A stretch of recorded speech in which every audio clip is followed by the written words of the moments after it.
Kim, como é que você definiria o bolsonarismo? O culto a uma personalidade. Ponto. Por quê? Não existe programa ideológico. Se existisse programa ideológico, o combate à corrupção da Lava Jato. Você tentou aprovar a PEC da impunidade, que depois foi reformulada como PEC da blindagem, e os bolsonaristas continuaram votando a favor.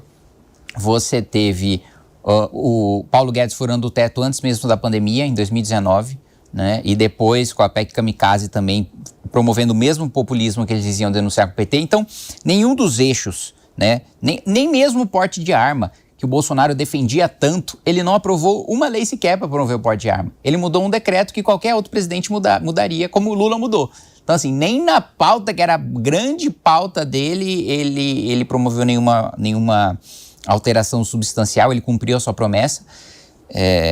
Então, eu definiria como, olha, o que o Bolsonaro mandar, eles estão fazendo. E por isso que o bolsonarismo vai entrar em crise a partir do momento que o Bolsonaro morrer. Porque não tem mais uma personalidade inquestionável para as pessoas seguirem, e a própria mulher dele e os próprios filhos já disputam o espólio dele com ele ainda em vida. Que parte do bolsonarismo pode ter sido ajudada por vocês? Eu acho que o papel do MBL foi fazer surgir uma direita. Tá. Porque antes a gente até fazia a piada de que os liberais cabiam numa Kombi, né? Em 2014, antes das manifestações. E que a direita era envergonhada porque qualquer um que se levantasse e falasse que era de direita era rechaçado como um defensor da ditadura. Necessariamente defendia o golpe de 84, né?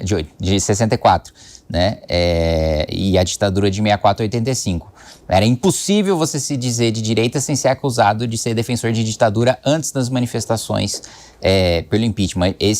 Qualquer um que quisesse... Aliás, teve um estudo interessante também que nenhum dos partidos se autoproclamava como de direita, de tão vergonhoso que era. Diga. Talvez não de extrema direita. Não, nem de direita se dizia, nem de centro-direita existia partido que não, o PSDB não é centro-direita. Não, PSDB, o Fernando Henrique Cardoso não era... Social-democrata, centro-esquerda. Desculpa, a social-democracia no mundo inteiro é centro-esquerda. Não é nenhuma peculiaridade no Brasil. Não existia direita no Brasil, então, até o MBL? Não, assumida não. Então, qual é a parte do bolsonarismo que também foi erro do MBL? Não, aí, exatamente. A partir do momento que passou a existir uma direita, uma delas é a bolsonarista.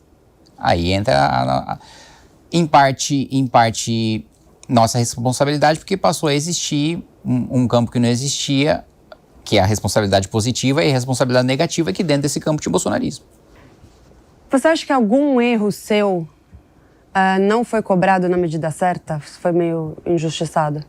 Sobre desproporção de cobrança, eu nunca vou reclamar, porque quem mais se cobra sou eu mesmo, né?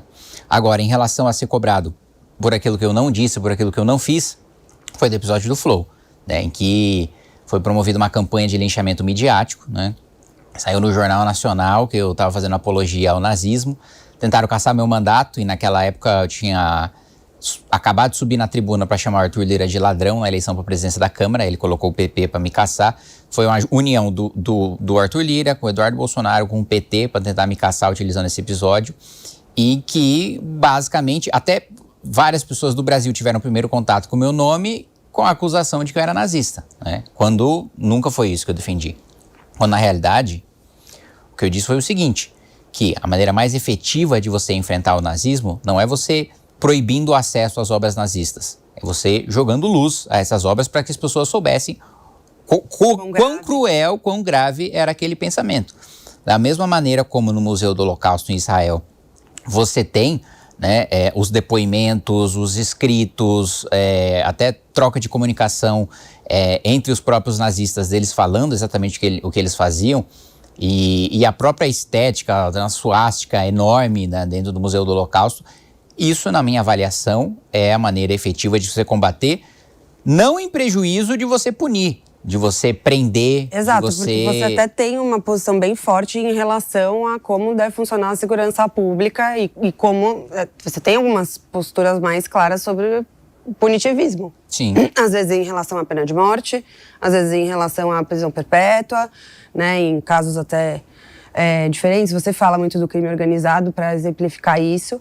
Então, eu estou entendendo que a sua visão é mais ou menos parecida em relação ao nazismo. Da mesma forma que você puniu você acredita que o nazismo é tão passível de punição quanto? O crime organizado, da mesma maneira que uma pessoa não pode tomar um território e colocar uma bandeira nazista, e se isso acontecer, a polícia tem que subir. E se ele não a polícia tem que subir para prender, que é o que eu defendo pro crime organizado. Se ele não se render e atirar de volta na polícia, a polícia tem que matar. Né? Seja um território do Comando Vermelho, seja um território do PCC, seja um território de um partido nazista.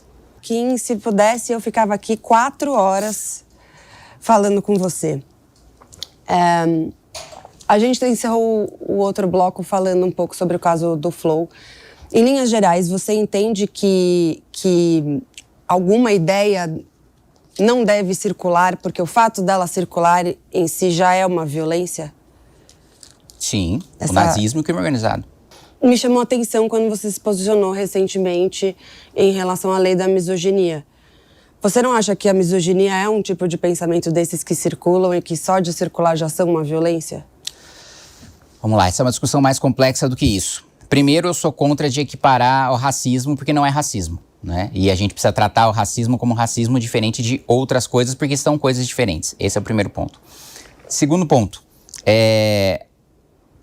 a gente não está tratando ali de proibir a circulação de uma ideia ou de outra. A gente está falando e é uma coisa extremamente abstrata e esse é um dos problemas do projeto, da intenção de ter aversão à mulher. Se é crime, é o que diz a lei, vamos lá. Um crime, ele precisa ter dolo. Dolo é a intenção. A lei fala... O crime não precisa ter dolo, né? Ele pode ser um crime culposo. A regra, né? Ele pode ser um crime culposo. Não, a regra. Ele pode ser um crime culposo. Pode ser um crime culposo, é a exceção. O que eu tô dizendo que a regra é que o crime precisa ter dolo. No caso, não existe racismo culposo. Então, a gente tá discutindo um crime que precisa ter dolo. Perfeito. Como a regra. Quando eu digo que é a regra, porque há exceções, naturalmente, Perfeito. Que é o culposo. Então, a gente está falando da intenção. Lá, uma das definições de misoginia que estão colocadas no texto é aversão à mulher.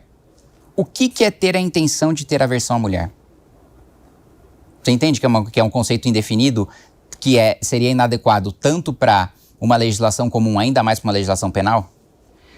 Mas o Código Penal, ele tem diversas normas que são, assim, né? Tem um tipo aberto, né? O nome técnico disso... Não, tem. O nome técnico disso é tipo penal aberto. É um tipo penal que depende da interpretação do caso concreto. O juiz precisa olhar o que aconteceu para entender se aquilo tem um enquadramento. Assim como existe o tipo penal em branco. Não, todo caso... Você estudou direito, você sabe disso. Não, mas não, negativo.